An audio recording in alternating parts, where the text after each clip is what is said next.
Selamünaleyküm yurttaşlar. Bugün yine bir ünite 4 tane işimiz ustanof yakaladık. Davullar bilen zamoklarımız 5 kilitler yine zamoklardan sonra kilit.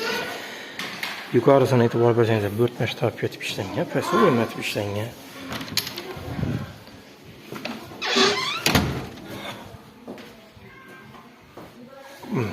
Davullar bilen işlep verdik beşiklerimizde. Acayip edip ustanof yakaladık. Davullar arkasına penana yerip. Kanonalarımız 4 kanona. Modalar koyulan. Aynalisimiz 4 aynalis. Yapışıp tuttu.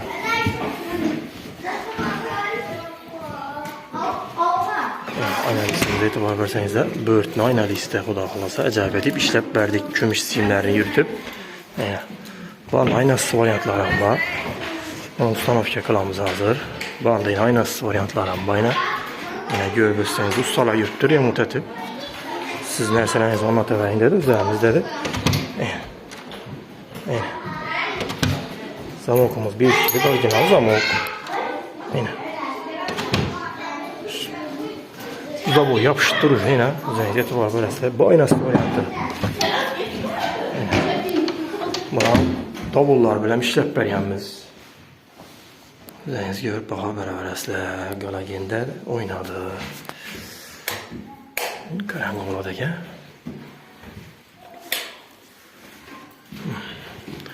Aboy bilem duruşuyla üzeriniz görüp baxa beraber zamoklarımıza orijinal zamok 3 yıldan 5 yıldan işlerimizi garantiye sabaha zamokla üzerine koşadan kümüş zamoklarımız orijinal zamoklar davullarımız acayip edip arkasına penala vurup bir yerinde yine kuda xolasa defeye gidiyor. Koronalarımız üzerine aksesuarları bilen işlep verdik.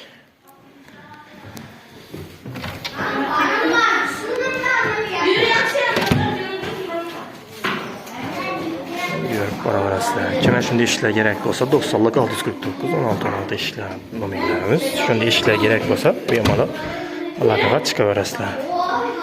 Banda aynalı varyantımız. 2 tane aynalı, 2 tane aynasız iş anlattık. Biri hemmesi davulu bilen anlattık. Hemmesini davulu bilen. Banda için davulları. Zamoklarımız acayip orijinal zamoklarda. Bizim zamok açadan nerselerini açık koymamız.